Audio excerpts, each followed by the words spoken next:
All right, well, thank you everyone for joining us. My name is Matt. I'm the lead pastor of Catalyst Church. We'll introduce our panel guests in a moment, but I wanted to just kind of let you know what we're going to be doing here for the next little bit. This whole forum was birthed out of the When Darkness Comes series that our church did coming out of Easter, recognizing that mental health is a huge issue in our community, a huge issue in the church and in all walks of life, and so we wanted to address it. So we did a 4-part series. If you didn't catch that series, you can go to our website at catalystwoodland.com and check out all of those series. This is supplementing all of that because we recognize that that was a little bit more of the theological angle. There was some practical things in there, but we wanted to go deeper on some of the practical tools and go far beyond my training. This is why we needed to bring in some experts who knew far more than I do.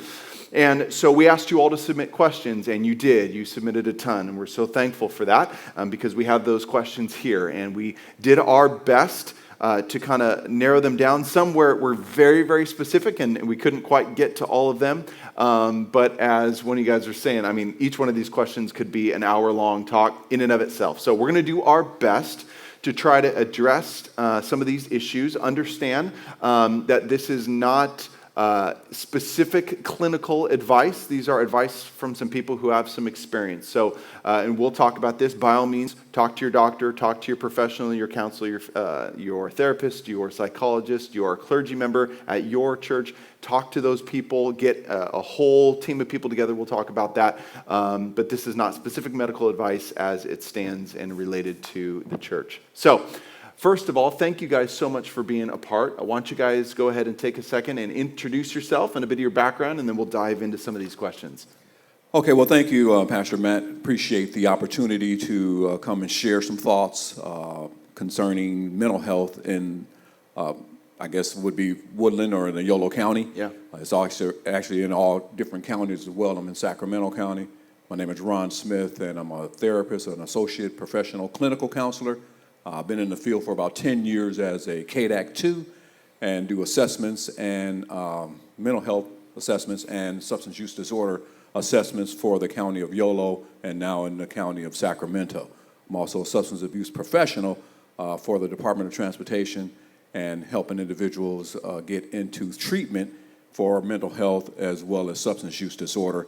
And it's my privilege to be here today to add some value to the discussion that you have started, and look forward to assisting in any way possible. Awesome. Good to have you.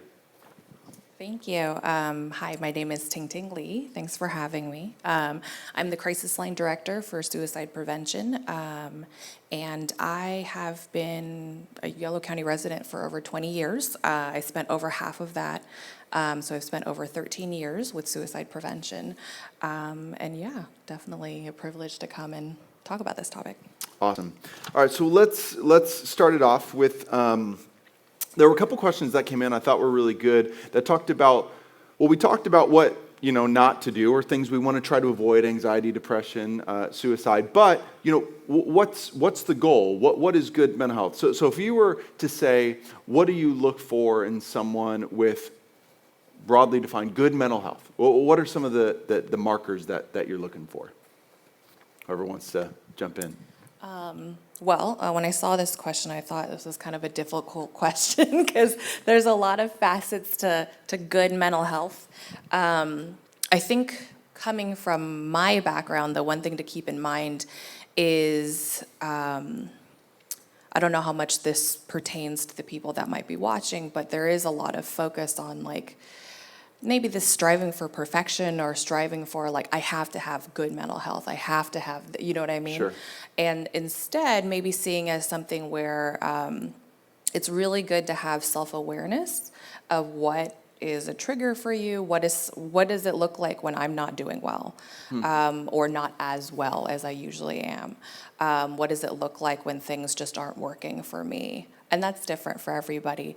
And then from there, knowing that it's okay to need help sometimes, and it's okay to reach out, and it's okay to have people in your corner that are healthy for you, good, strong relationships, helpful, supportive, that kind of thing. So I think from our perspective, it's that it's okay to reach out for help. Yeah. And that's a good part of good mental health, Yeah. I think. Yes, just to piggyback off of what Ting Ting is saying, and that's excellent, because what we're doing is in mental health is bringing a value. There's so many avenues to mental health, and it's a matter of finding, like I worked for Sacramento Sheriff Department for about 5 years, and we had a discussion, me and a colleague, one time about what is good mental health. Yeah. And it's almost like having like your own fingerprint. Like every inmate has their fingerprint. We know how to identify them. So there's so many different modalities concerning mental health and how to get treatment for that, how to get assistance. And you really have to find your own way through all the different programs that are out there for self-efficacy. That means self-governing, being able to manage in your life's capacity without falling apart, in a sense.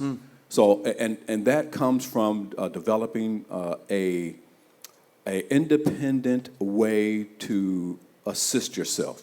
So that's a multidisciplinary team approach, meaning with your counselor, you even said earlier, with your clergy, your friends, some type of support system in place, family, those loved ones, to help that mental health. And then, of course, doing some type of exercise and eating properly. I mean, very specific things that you can do for mental health maintenance. And once you find that, then you lock in on that. There's not too many things that we were sharing earlier. It's not 1,000 things that we need to know. Yeah.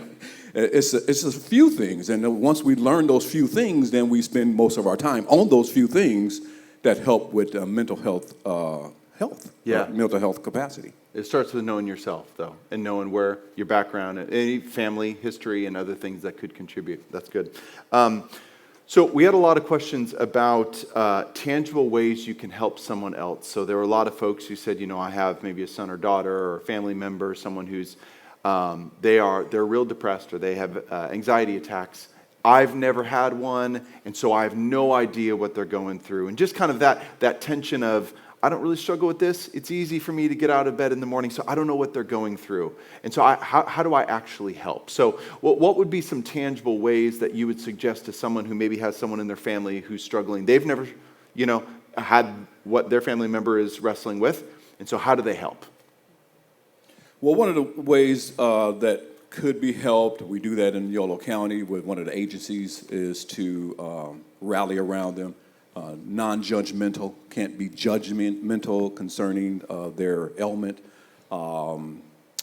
And matter of fact, try to educate them on what the symptoms are. Sometimes they present with anxiety. Anxiety could be something that they're thinking about. They're stressing over life's challenges and things of that nature. And so to help them by rallying around them, non-judgmental, placing them, being patient. It's very important to be patient with some of the responses that you get from those with mental health challenges, because you can easily, I had a family that really lost their cool, lost their temper, lose their patience concerning that, and then they run away. So one of the things we want to love on them, recognize that is a challenge, keep them in prayer at times, but if you just have that support around them, then that can actually help them come to you in the time of need, and then being able to probably take them to some treatment, walk in with them, be by their side, and not abandonment, because a lot of mental health comes from abandonment as a child. Very much so. So if we just rally around them and support them in any way possible, sometimes they actually tell you how to help them, because it's not a cookie cutter approach. Sure. So each individual, again, with that fingerprint, will actually tell some therapists how to actually help them.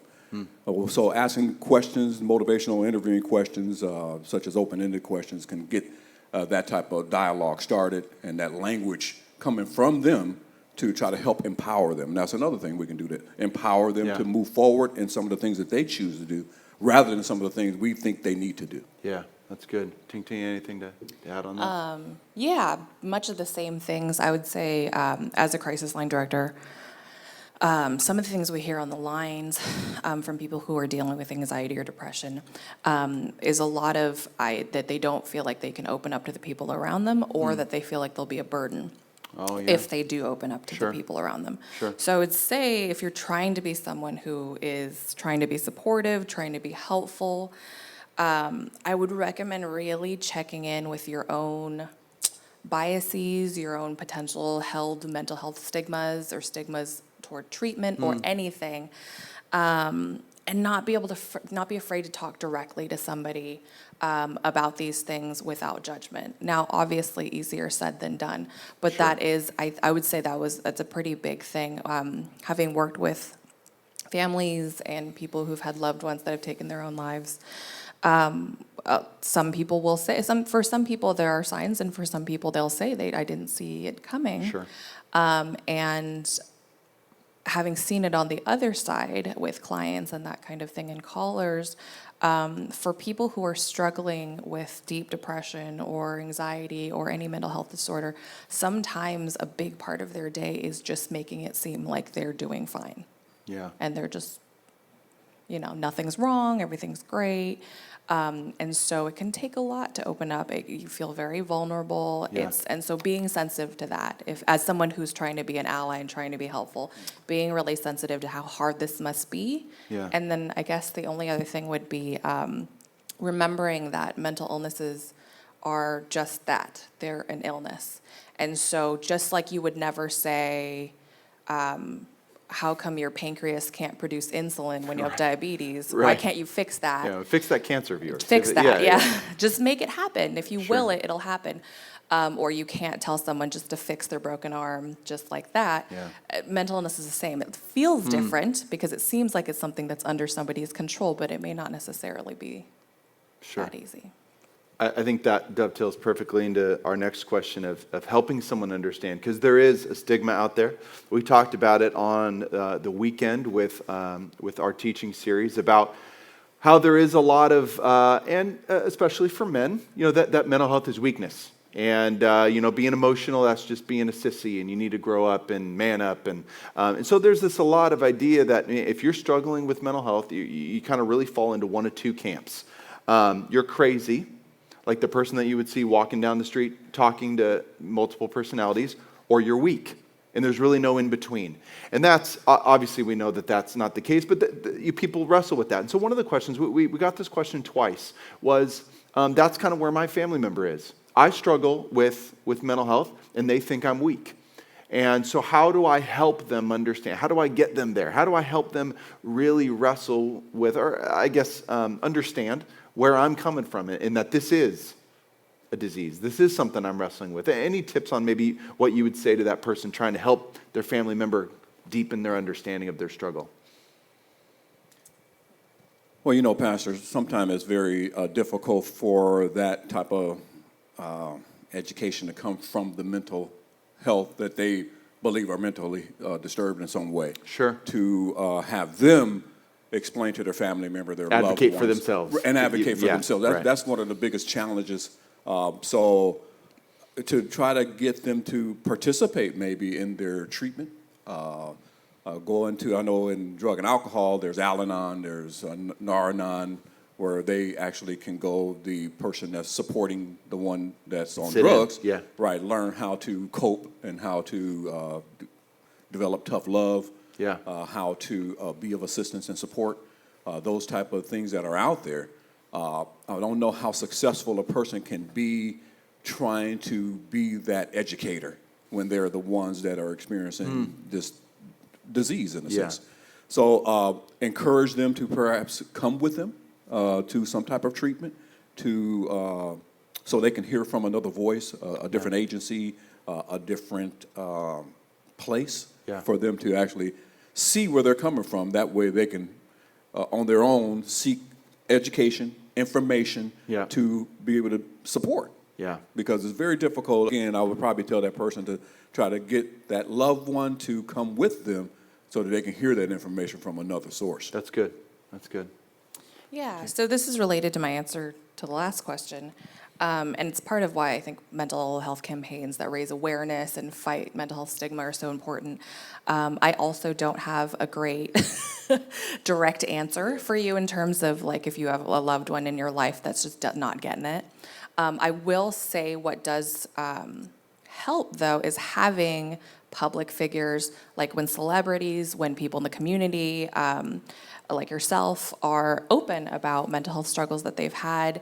I think that helps. I know there's been campaigns where veterans will talk about like PTSD Yeah. and and you would not look at a veteran that has served our country and say Sure. Yeah. so weak. It's like, no, this some pretty bad things happen to me, and so things have happened to me Yeah. as a consequence. And so I think having more and more openness around this, in the suicide prevention community, there's a lot of talk about like lived experience and sharing your experiences, and showing that, hey, it's okay. We all go through this. Yeah. And I think seeing those campaigns, it has helped just open up the door to, hey, you can talk to other people about this. It's okay to have this conversation.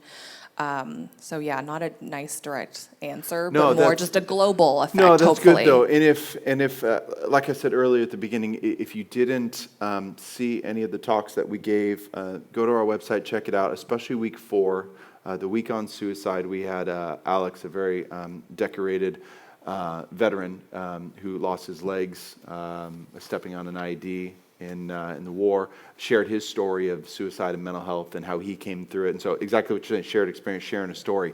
A lot of people were very impacted by that. If you missed it, check it out. It's a very powerful story. I do want to make mention Yeah. to Leon Taylor. Matter of fact, he was a diver for the Olympics. Okay. Yeah. Another place that you can find individuals on YouTube, or you can do Google searches also to help let them know that it exists. His story. Yeah, not just his story, but stories like his. Oh, yeah. That talk about him coming out of PTSD, great. some type of mental health. Okay. But those are, I'm just talking about the resources. The resources like YouTube, Yeah, TED yeah, yeah. Talks, Yes, yeah. Google. So if an individual don't understand, if I had a mental health and I looked at that TED Talk, I would give that to my parents or that loved one that thinks I'm. Hey, check this out. Yeah, check this out. Okay. And then they can go there as well. In the same vein, too, though, since there's so much misinformation out there now, just being really careful about not perpetuating the spread of misinformation and doing some good research on like safe and responsible reporting on mental illness, Yeah. like suicide, that kind of thing. There's whole sites dedicated to like how you can safely report on topics like suicide. Yes. So that's an important one, too. Good. Ting Ting, I want to start with you on this, just with your experience running the hotline.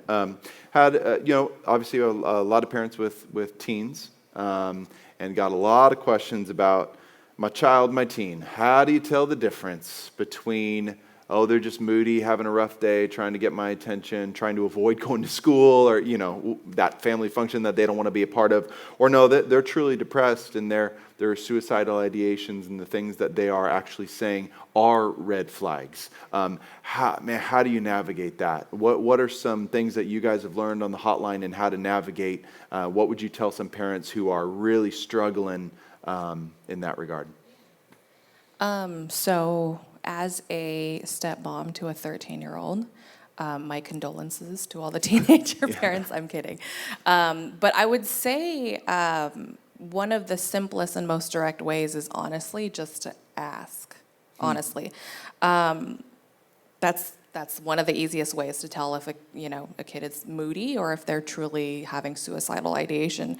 And then in general, cultivating an atmosphere of openness and acceptance and kindness so that when I do ask, my child feels open and that it's okay to say these potentially really tough feelings that they may have been holding in for a long time. If someone is not suicidal, this is a really common myth, you're not going to put the idea in their head. It's not going to happen. Okay. So if someone is not suicidal and I ask you if you're suicidal, I'm not putting the idea in your head at all. Interesting. If someone Okay. is, if you just think about it, Right. Like Yeah. if I'm not feeling suicidal and someone just asked me if I was suicidal, I wouldn't be like, oh, what a novel idea.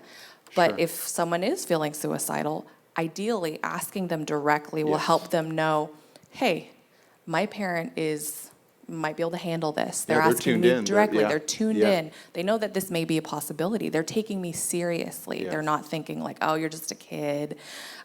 Everybody goes through that. You'll grow out of it, whatever. Yeah. And then I would say the only other thing, because I think parents do get that message. You should ask, be direct. You won't put the thought in their head. And I think the second step after that, though, is like be prepared if the answer is yes. And so what I mean by that is, if it's potentially yes, be ready to be supportive. Be ready to be non-judgmental if that's the answer that you're getting. Because it's going to be really hard to keep going down that path if the answer is yes and your answer is, oh, well, don't think like that. Or, oh, well, don't Or do get that. really shocked. Stop What? it. And What? you freak Yeah. out. Yeah. Excuse me? Yeah. Why? What do you have to be upset about? Right. That kind of thing, that kind of where you're trying to shame someone into not being depressed. Suppress it into as if that ever non-existence. works. Yeah. I would say a really nice, are we able to give resources and that kind of thing? Absolutely. For Yeah. allies, I would say a really nice one is the California Cal Mesa campaign I think it's the Know the Signs campaign. The site itself is suicidispreventable.org. It's completely written out. So suicidispreventable.org. Good. I really like the format of the site because it not only talks about warning signs for like older adults, warning signs for teens, critical warning signs, and then there's another section where it talks about how do you start the conversation once you suspect that somebody might be suicidal, and then there is a whole section too on like what not to say. Yes. So that is, I think, a good resource. Wonderful. Thank you so much.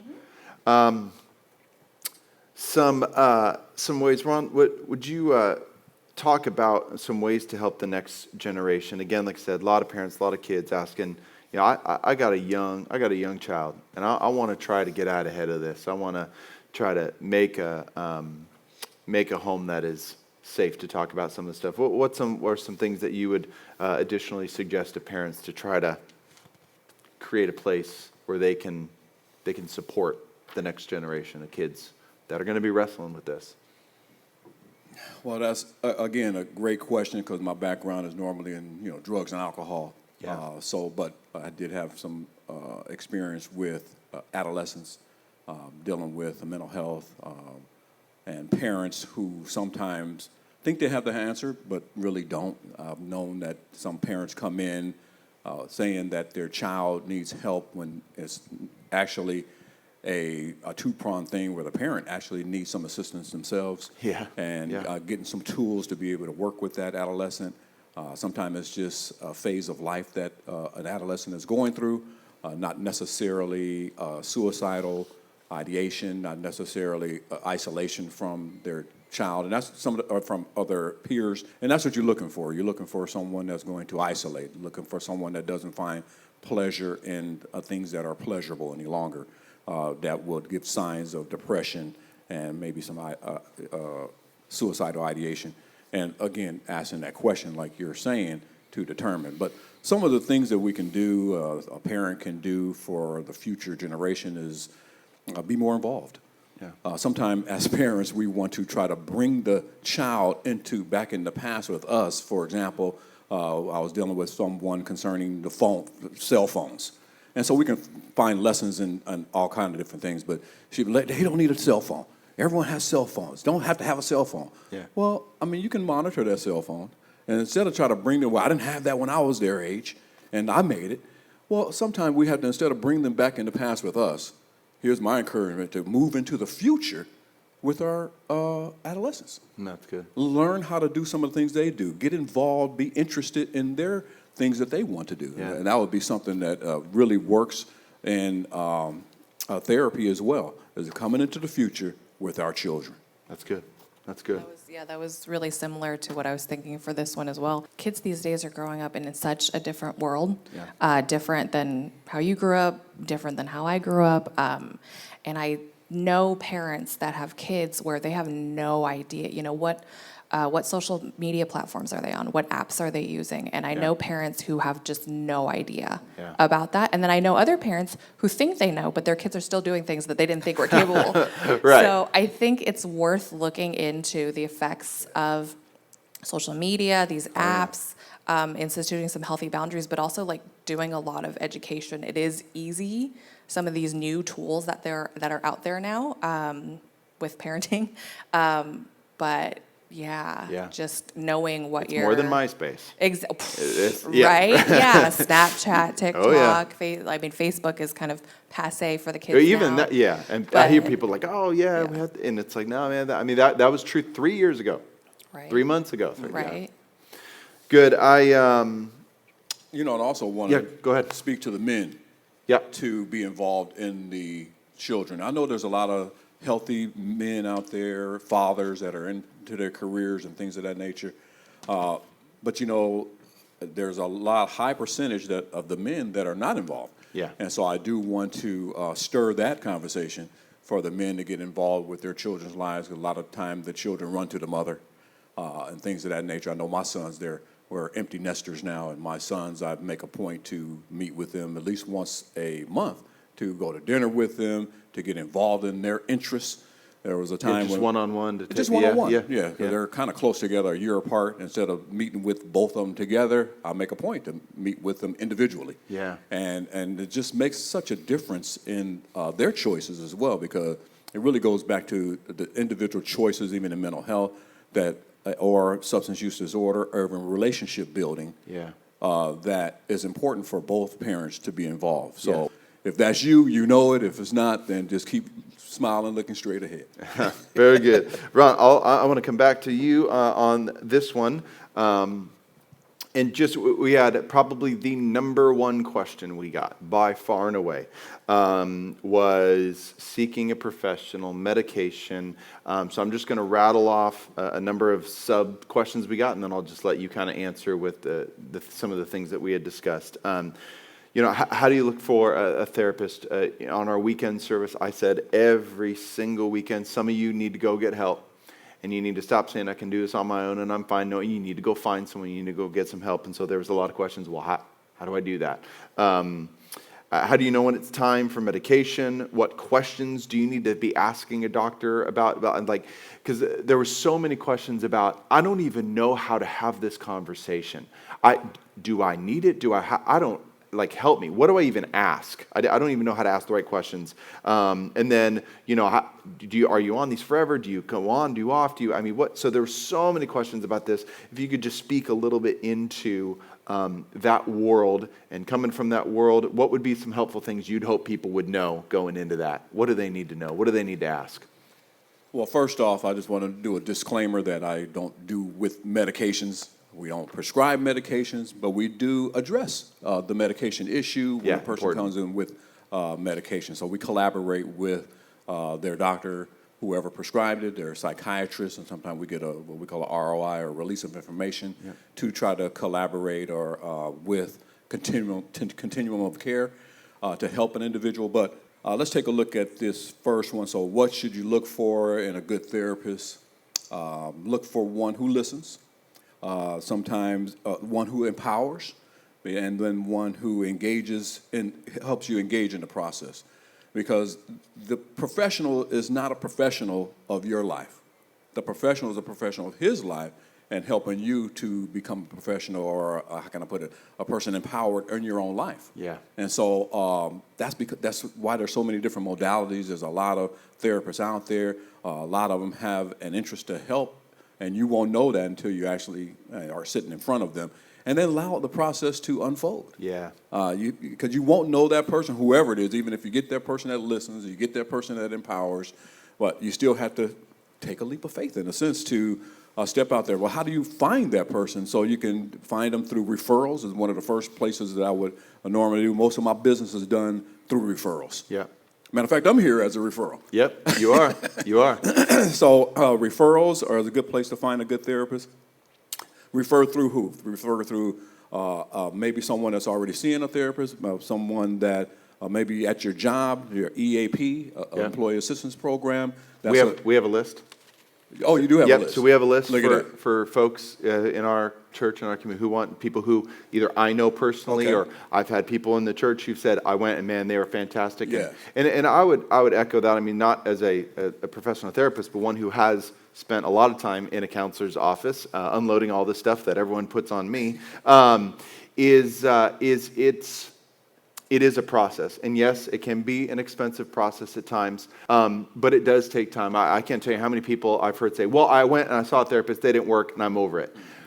Well, you know what? There are times, it took me a year to, a couple, I tried this for 2-3 months, that didn't work, and here we found a fit. And I would just say, and if that's you, and if you tried once and you gave up, stay committed to the process, keep looking, try someone else. You don't just go to one restaurant and say, well, that wasn't good, and throw all restaurants out, right? Like you got to try stuff. Right. I always say, you don't go to a dentist and then not like them and then go, well, forget dentistry. Right. For the rest of my life. Yeah, right? It's not everyone. Good. Medication, let's talk about some of those things. What are some things that what are some questions for them to ask their professional?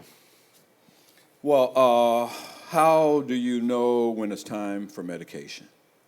So that's one of the questions. How do you know when it's time for medication? Well, you don't. So here's the thing. If you even have that question that pops up, that's the time to employ your the multidisciplinary team. And when I say multidisciplinary team, everyone is in a particular discipline. You have your therapist that's in their discipline. You have your psychiatrist that's in their discipline. You have your primary care physician that's in their discipline. And those multidisciplinary team is who you consult. So then if you're first, you want to see your primary care physician to give you that referral to the psychiatrist that would perhaps prescribe some type of medications. Yeah. And then, of course, your therapist would engage you in making sure that you're, following through with the medication. You're right. And so that'll be a conversation in the rooms right there. So the therapist can give you that information, but talk to the primary care physician, go through the process, stay true to that process to discover what medications is best for you. And I think you said this before when we were touching base before we started recording. If you're doing this alone, or you're doing it with just one of those three, that's a problem. You got to get people involved. And that's a big issue. Getting the whole team. Right. I think there is so much just about our journey and some of the things that we learned of. It's just is doing the research, being willing to ask the hard questions. And I think if you don't know, and I love what you said, if the question pops up, that's how you know to ask the question. And so I think there is no bad question. There is no wrong question when you're sitting. And if you need to sit down and sit with a half hour for your primary and just blitz them with questions, well, what are the side effects? Are there other options, other things? Then do that.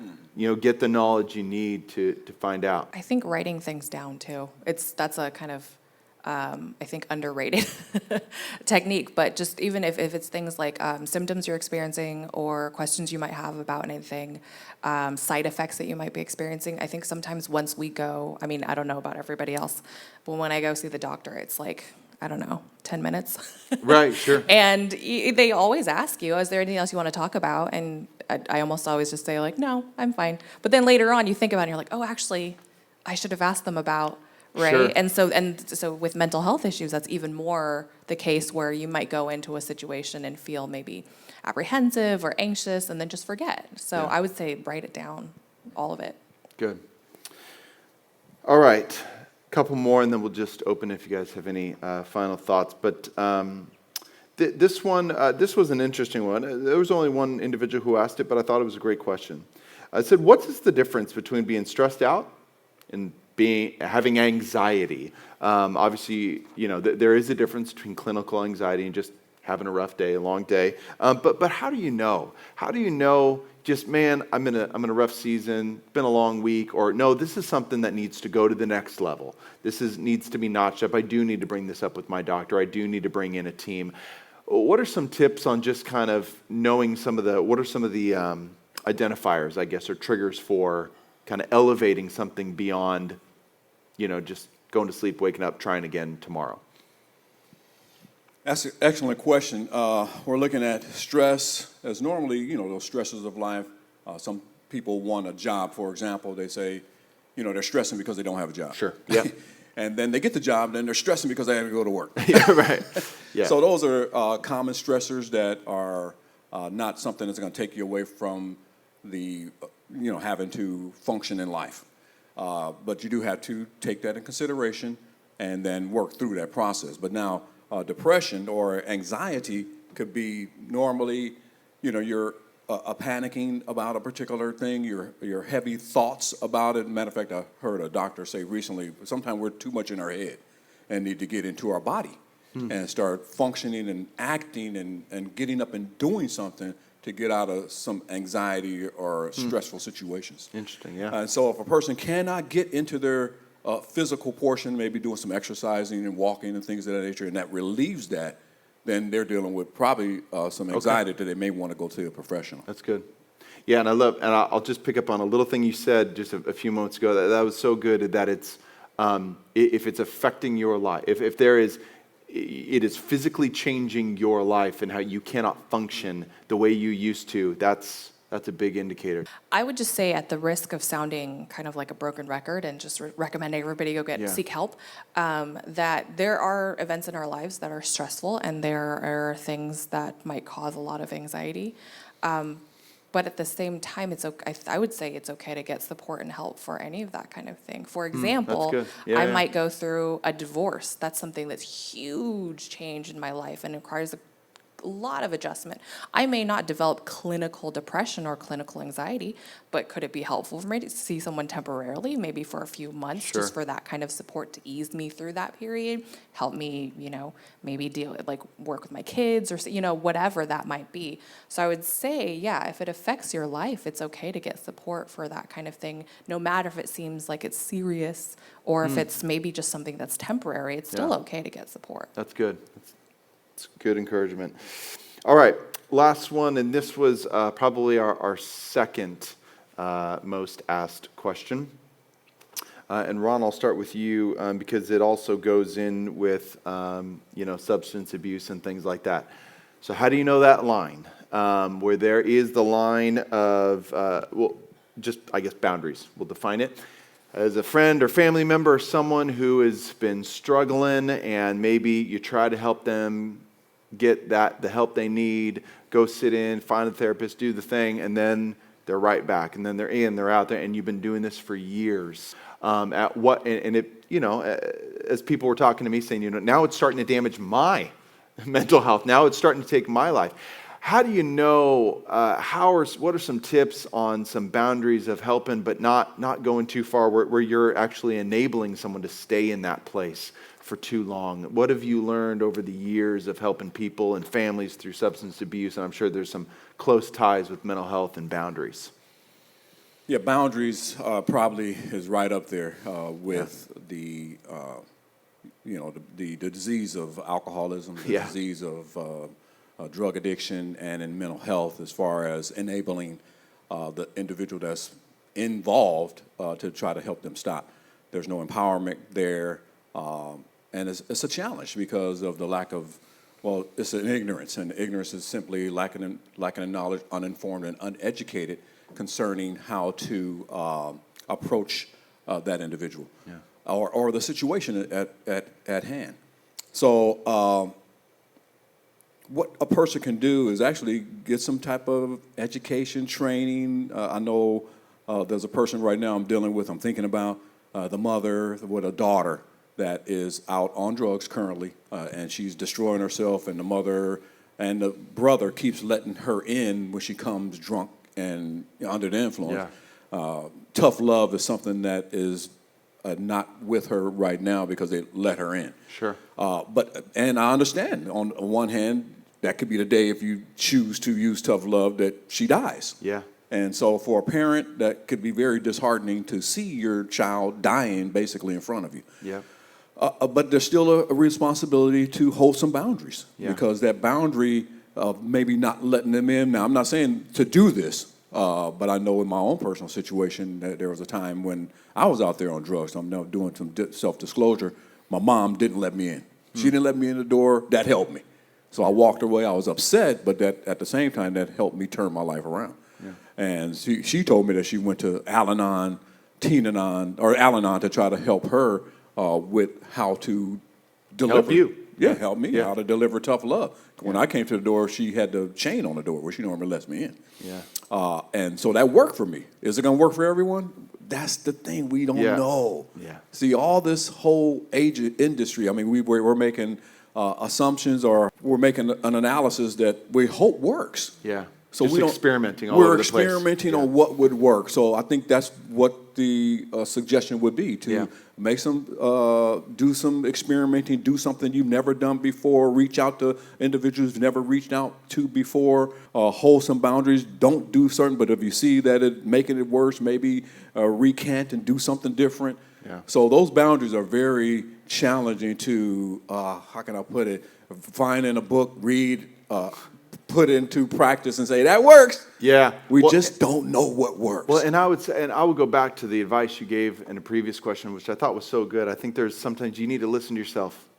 If you're checking yourself going, I know I shouldn't be doing this, that's probably a good indicator that, yeah, you probably shouldn't be, you've probably gone too far. So we are running out of time. I want to respect everyone's time, of course, but is there any last words that you would encourage anyone in this regard to mental health, or anything that we didn't cover that you'd just like to mention? Ting Ting, I'll start with you. I guess it would be what I started with, which is that it's okay to reach out. If you have questions, to find someone who is safe, someone, for example, like you, or someone in the community that you know could be a good ally, just to ask questions if you have any, whether that be about someone you know or about yourself. It's okay. It's okay to reach out. It's okay to talk about these things. And maybe it's nothing. Maybe it's something, but either way, just opening up, getting that conversation started, getting to a place where you feel comfortable opening up, I think is a big one. It's hard, but worth it. Thank you. Ron, any final thoughts? Yeah, I would say, like I said at the beginning, there's not 1,000 things that you need to know. There's a few things that you need to know for mental health, for substance use disorder, for assisting someone come out of that state, or even for yourself to take responsibility. Learn those few things for yourself that need to be done, and then spend most of your time on those few things to get healthy in that area. Yeah. Not 1,000 things. I think that's encouraging, because most people think there's 1,000 things I need to know. Yeah. There's 100 things that 20 years of school. Right, and all 20 this, years of school. Yeah. I need to have, all this stuff. Is really not. Start where you stand. When you start where you stand, discover the few things that's necessary for you to find your fingerprint for recovery or being healthy in your mental health capacity. Those are the things you spend your time on. Wonderful. Well, again, thank you both so much. I trust that over the days, weeks, and months that this goes out, it'll help a whole lot of people. And I would echo the same. If you need help, get help. All throughout the series, we gave a bunch of different resources, primarily for those who are living here in Yolo County, different agencies and resources and hotlines that you can reach out to get the help that you need. So thank you so much for engaging this conversation. We hope you have a good rest of your day. God bless.